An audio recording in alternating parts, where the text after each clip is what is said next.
Good day everyone! Hello! Ako nga pala si Sheila, isang Buholana ug ganiya na karon sa Pampanga. Maayong adlaw sa inyong tanan guys, maya paabak sa Kapampangan, and then good morning sa English. Karong adlaw guys is mainit nga pala dito, and then syempre, pag mainit, magandang araw kasi nga guys, pag may ulan dito guys is nagbabaha.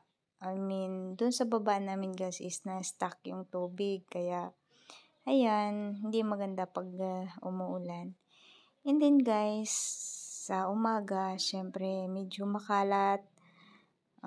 Kaya kailangan muna nating magligpit. And then, guys, makisuyo ako sa lahat ng mga nanonood, sa mga hindi pa nakapag-subscribe sa channel ko. Sana po i-subscribe nyo ako at sana din po, wag nyo po sana i-skip ang ads na meron dadaan sa wall nyo kasi malaking tulong po yan para bigyan tayo ni YT ng sahod. Yes guys, malaking tulong po yan. Kaya sana po, wag niyo pong i-skip ang ads at sana tapusin niyo po yung vlog ko, tapusin niyo po yung video ko na to. Yan guys, may inabot pala sa akin yung papel na yung asawa ko at nagbabayad ng kuryente.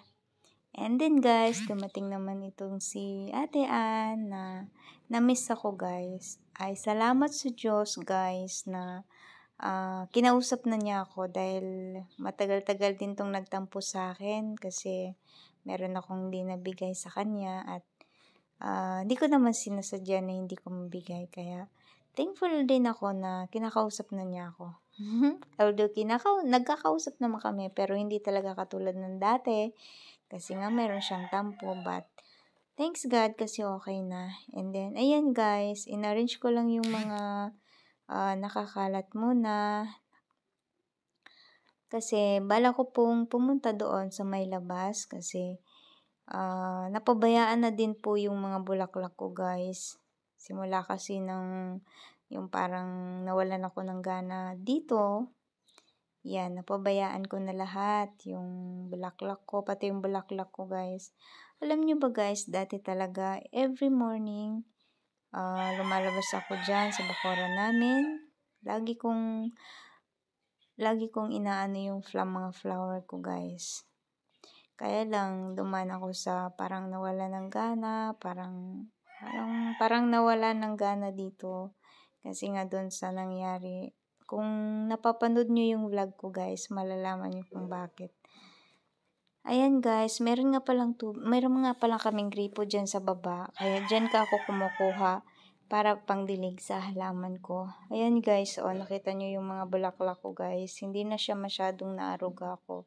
Kasi nga, parang, yun nga, dahil sa nangyari, parang nawalan ako ng gana, parang nawala ng gana. Hindi katulad dati talaga na halos araw-araw ko silang dinidiligan, inaalagaan, tinitignan, winawalisan. Ngayon, parang mga nakaraan buwan, ayun, nawalan ako ng gana. Kaya ito, napabayaan ko guys. And then, nung naman guys, sobrang dami to guys. Pero ngayon, iilan na lang yung mga natira sa halaman ko. As in, wala na talagang paubos na sila kasi nga sobrang napabayaan ko sila, namamatay sila. Lalo na nung tag-init guys. Kasi dito sa lugar namin guys, pag tag-init talaga siya, sobrang init. And then pag tag-ulan naman, sobra naman pag naulan kasi bumabaha dito guys. Magkakaroon ng tubig. Ang tagal humupa ng tubig. Kaya mahirap pagka tag-init, sobrang tag-init naman. And then tag-ulan, bumabaha naman. Ayan nga guys, balik tayo dyan sa halaman ko. Ilan na lang talaga yung nabubuhay guys. Paubos na sila. Sobrang napabayaan ko sila. And then, yung oras na pala ngayon guys is maaga pa yan. Pero mainit na siya. Kaya, ayan, itong isang bulaklak ko na yan is namatay na siya. Nasilip ko siya sa bintana. Kaya, ayun, na ano ko na ipakita na lang din sa inyo yung mga bulaklak ko na ang mamahal kaya ng bili ko dyan guys. Ang mamahal yung bawat isa. Kasi maliliit pa yan nung binili ko. Nung pagdating ko dito, namimili ako ng mga bulaklak, pati yung mga lupa, binili ko pati yan. And then mga pot, kaya lang ayun, napabayaan niya kaya unti-unti silang nauubos. Ayan nga pala guys, si Rambo. Talagang ganyan yan siya guys. Kung ano yung ginagawa ko, dapat andyan din siya. Gusto din niyang maki-isyuso kung anong gagawin ko. And then, marami nga palang manok dyan guys. Kapatid ng asawa ko yung may-ari dyan.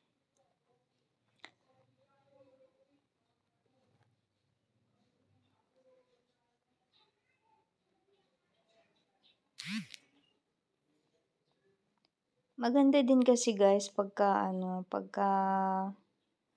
marami kayong bulaklak. Parang nakakawala sila ng stress and then meron kang inaalagaan. Tinitignan, basta pang pawala siya ng stress kaya maganda din. Kaya lang, dito naman guys, banda, ito naman, papuntang tindahan namin to siya. Diyan ko sila nilagay kasi nga, nung tag-init, namamatay sila kasi hindi ko na talaga sila araw-araw na bibisita, hindi ko na sila araw-araw na titignan, hindi ko na araw-araw na didiligan, kaya unti-unti talaga silang naubos.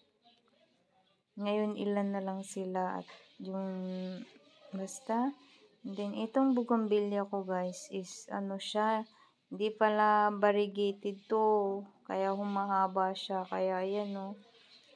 Talagang napabayaan ko sila guys. And then ayan, pinutol ko na lang siya kasi nga humaba siya. Hindi pwedeng humaba dito kasi nga hindi pwede kasi ito yung sa taas nito is ito na yung ano namin, yung sala namin. Then yan, sa baba papuntang tindahan na yan. Kaya hindi siya pwedeng hahaba. Kaya pinutol ko na lang siya. Tsaka hindi pa siya namumulaklak. Ewan ko ba kung bakit hindi namulaklak to.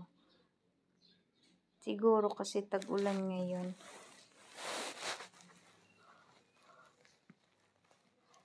Yun lang guys. Bye-bye guys. Sana po tapusin nyo yung video ko. And then, wag nyo po sanang i-skip yung ads. Thank you po sa pag-watch ng video ko. And then, God bless po. Bye-bye.